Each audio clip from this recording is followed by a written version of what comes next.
हरे कृष्णा। आप सभी को पापमोचनी एकादशी की हार्दिक शुभकामनाएं।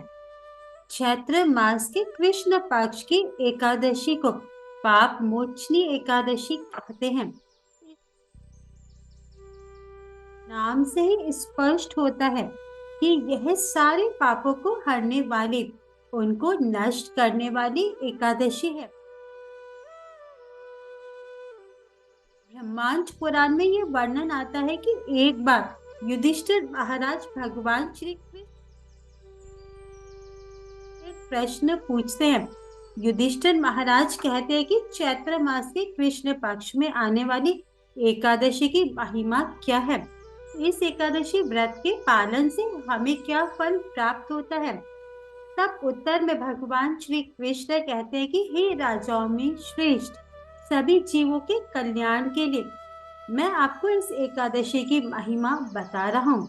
तो इस एकादशी के प्रभाव से मनुष्य के सभी पाप नष्ट हो जाते हैं और ऐसा व्यक्ति बहुत ही गुणवान और धार्मिक बन जाता है।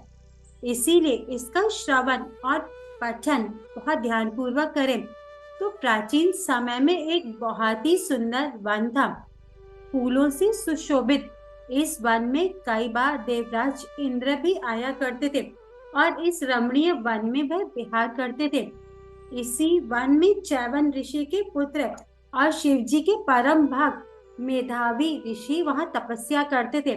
तो कामदेव जो शिव जी के विद्रोही थे और उनसे बदला लेने के इरादे से कामदेव ने मंजुघुषा नामक एक अप्सरा को मेधावी ऋषि का ध्यान भंग करने का कार्य उनसे सौंपा। यह एक अत्यधिक सुंदर अप्सरा थी जिसने अपने हाव भाव से ऋषि का ध्यान भंग करने की पूरी कोशिश की। मन ही मन में मंजुघोषा ऋषि मेधावी का बहुत सम्मान किया करती थी। इसे रह रहकर ये भय महसूस होने लगा, कहीं ये साधु क्रोध में आकर मुझे कोई श्राप न दे दे। लेकिन हिम्मत जुटाकर मंजुघोषा ने ऋषि को अपनी ओर आकर्षित किया और ऋषि मेधावी भी उसके प्रेम में पड़ गए और अपनी घोर तपस्या त्याग दी। वे दिन रात इसी अप्सरा के साथ भ्रमण करते रहे। एक दिन मंजू घोषा ने देवलोक जाने की अनुमति मांगी उसे। इस पर ऋषि मेधावी को बहुत अधिक क्रोध आया और उन्हें ये समझ आया कि उन्होंने तो अपना सारा वक्त मंजू घोषा से आकर्षित होने में व्यर्थ ही कर दिया। उन्हें आत्मज्ञान हुआ कि उन्हें पाताल लोक पहुंचाने का एकमात्र कारण मंजू घोषा ही है। अत्यंत क्रोधित होकर उन्होंने मंजू घोषा को पिशाचनी होने का श्राप दे डाला। जब मंजू घोषा ने इस श्राप को सुना तो वह फूट फूट कर रोने लगी और विनम्र होकर वह साधु के चरणों में गिर गई और उनसे क्षमा मांगने लगी। अत्यंत दुखी अवस्था में कांपते हुए उसने ऋषि से इस श्राप से मुक्ति का कोई उपाय पूछा।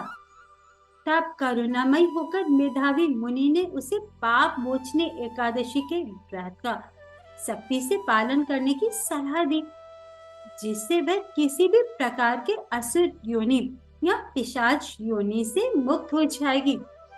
मेधावी ऋषि जब वापस अपने आश्रम पहुंचे तो उन्होंने ये पूरी घटना अपने पिता च्यवन ऋषि को बताई।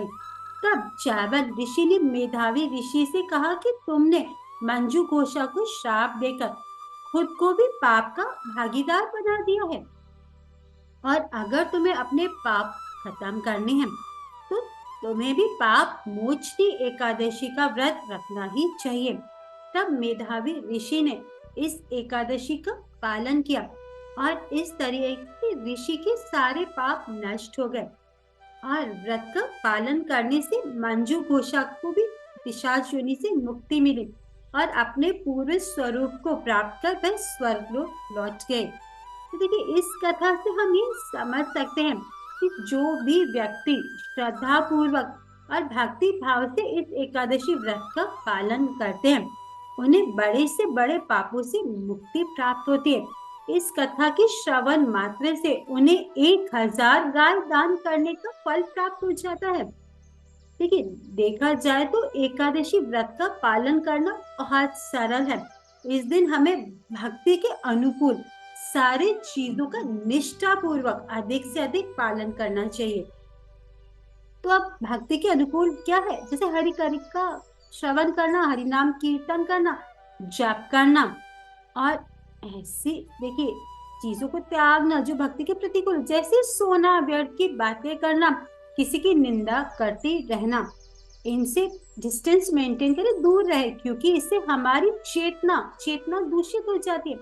तो एकादशी के दिन शरीर को अपनी खुराक के साथ साथ आत्मा को भी अपनी खुराक देना ना भूलें, जो है हरि नाम और हरि कथा। एक बार पुनः आप सभी को पाप मोचनी एकादशी की बहुत सारी शुभकामनाएं। हरे कृष्ण। हरे कृष्ण।